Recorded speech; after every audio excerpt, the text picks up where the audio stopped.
Diego Amorim, que nesta edição do Conexão Brasília está acompanhado com a presença ilustre de Rafael Tebas. Portanto, bom dia, Diego, mais uma vez. Bom dia, seja bem-vindo, Tebas. Tudo certo, Ari, bom dia para você, bom dia, Diego, e bom dia para você, ouvinte da Nova Brasil. Ô Tebas, rapidinho, antes de você começar as informações, eu fiquei tão feliz com o seu retorno aqui. Primeiro que a gente viajou junto na semana passada, fomos à Correntina, no oeste da Bahia, para fazer a cobertura da Feira Agro Rosário, mas eu me animei tanto com a presença do Tebas aqui nos estúdios em Brasília, Vai Ari, contar? que eu deixei um copo de água cair aqui.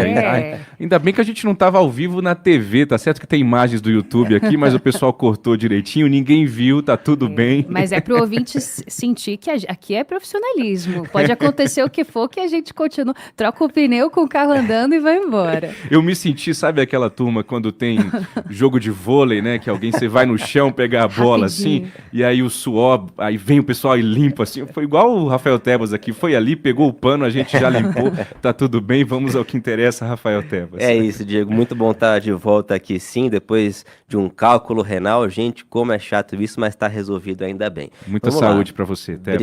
Obrigado, Diego, Ari, e para você, ouvinte da Nova Brasil. Vamos lá, então, falar um pouquinho sobre a Anísia Trindade. Vocês comentaram logo no comecinho do Nova Manhã, né? O presidente Lula decidiu, então, a demissão, né, por demitir a Anísia Trindade do Ministério da Saúde. Já havia essa especulação desde o final do ano passado, né? A Anísia enfrentou, até anotei aqui, duas turbulências mais pesadas nesses 2 anos aí de gestão, né? Foram 2 momentos específicos ruins. A explosão dos casos de dengue, vocês se lembram disso, no ano passado, e também a falta de algumas vacinas, também ali foi vista como um momento ruim da Anísia Trindade à frente do Ministério da Saúde. Ontem pela manhã ocorreu um fato bastante curioso aqui em Brasília, isso antes da demissão da Anísia ainda. O Lula e ela, né, e a Anísia, anunciaram um acordo para a compra de novas vacinas. Ela ainda não tinha sido demitida, horas depois, enfim, foi publicada oficialmente a demissão da Anísia Trindade. E como fica a partir de agora? Diego, Ari, você, ouvinte da Nova Brasil. Alexandre Padilha vai deixar o cargo de ministro das Relações Institucionais, responsável também pela articulação do governo, e vai assumir o Ministério da Saúde. A Ari comentou no início do Nova Manhã, ele já comandou essa pasta entre 2011 e 2014, governo Dilma. Ele é médico de formação, fez medicina pela Unicamp e volta, portanto, ao Ministério da Saúde. Ele chegou a comentar ontem também, Diego, que o principal objetivo dele no Ministério da Saúde vai ser fortalecer o SUS. E a posse ocorre no dia 6 de março,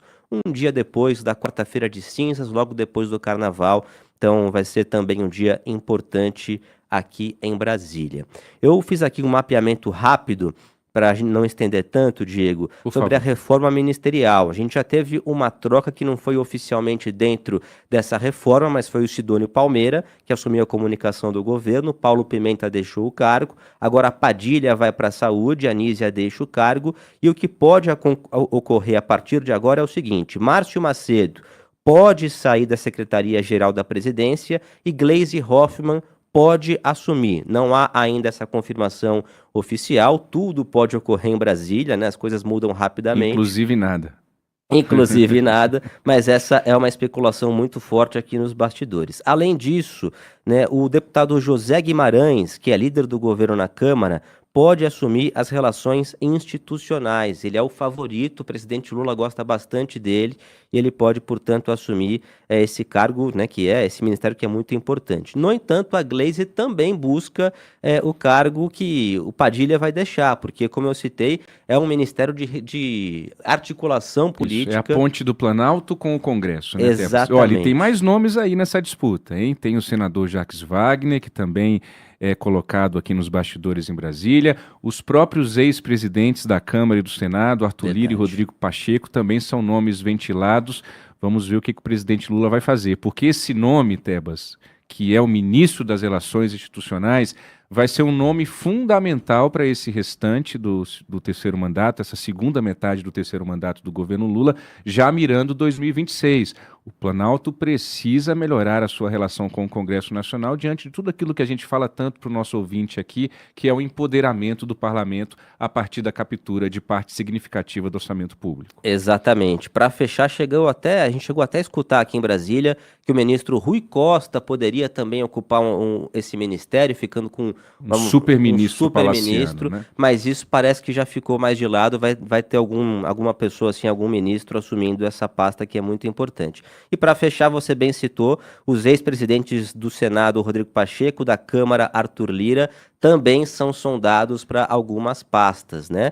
No caso do Pacheco, uma das possibilidades é o desmembramento do Ministério da Justiça e Segurança Pública, que hoje é comandado pelo Ricardo Lewandowski. Dessa forma, haveriam 2 ministérios, um da Justiça, outro da Segurança Pública, para que o Pacheco, nessa hipótese, pudesse assumir algum dos 2 ministérios, mas isso também não é uma informação confirmada. Muito bem. Rafael Tebas com todas as notícias aqui da reforma ministerial em Brasília. Eu vou rapidamente fazer meus comentários, que a gente ainda vai girar a reportagem em Recife, que Mário Neto tem informação para a gente. Ainda tem Gabriel Chalita hoje, mas antes disso, Ari, Tebas e ouvinte, o Lula resolve 2 problemas de uma vez só com essa troca da Anísia Trindade pelo Alexandre Padilha. Ele resolve o problema da saúde. O Lula estava insatisfeito com a Anísia Trindade, que é uma médica concursada de formação lá da Fiocruz, a Fundação Oswaldo Cruz. Ela foi a primeira mulher a ocupar o cargo de presidente da Fiocruz, também foi a primeira mulher a ocupar o cargo de ministra da Saúde, mas a avaliação que se fazia no Planalto era de que Anísia era muito técnica até demais a ponto de não entregar politicamente no Ministério da Saúde. E o outro problema que o Lula resolve junto com isso é a questão do Alexandre Padilha também não ser o ministro mais bem avaliado entre os parlamentares. O Lula precisa dessa articulação melhor com o Congresso Nacional. Mas no fim das contas, Ari, Tebas e ouvinte, de novo nós estamos falando das emendas como pano de fundo, porque o orçamento do Ministério da Saúde é uma coisa gigantesca e agora os parlamentares precisam indicar pelo menos 50% das suas emendas individuais, assim chamadas, para a área da saúde. Então, deputados e senadores precisam de uma boa relação com a ministra da Saúde, com o ministro da Saúde, enfim, com a pasta. Como a Anísia era técnica demais, esses parlamentares não estavam conseguindo fazer as suas negociações e por isso pressionaram também em razão disso o Palácio do Planalto para fazer essa troca entre o Alexandre Padilha, que é mais político, como a Ari noticiou para a gente aqui no início do jornal, já foi ministro da Saúde no governo de Dilma Rousseff, mas o Alexandre Padilha não é benquisto também pela grande maioria do Congresso. Vamos ver como é que vai ser essa relação. E para concluir, vale esse registro, Anísia Ariane Bittencourt é a terceira mulher substituída por um homem nesse governo Lula.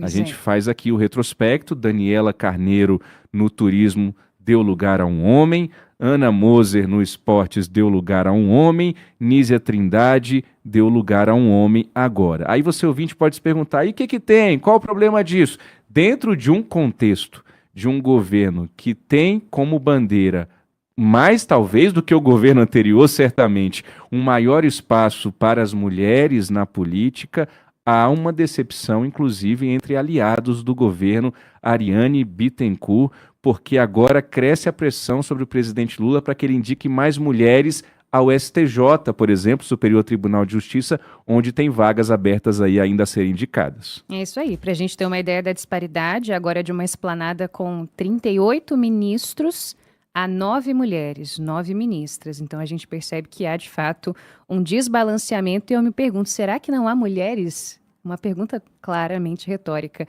qualificadas para ocupar as pastas da esplanada, dispostas a ocupar esses postos de chefia? Com certeza existem. Vale a gente refletir um pouco sobre o que está acontecendo e o reflexo da sociedade, não é? Que muitas vezes a gente vê até mesmo no parlamento, no executivo, enfim. É isso aí. É complexo. 7h22, Rafael Tebas, até amanhã. Valeu, gente, até amanhã. Bom dia para todo mundo. Valeu, Ari. Obrigada, Tebas.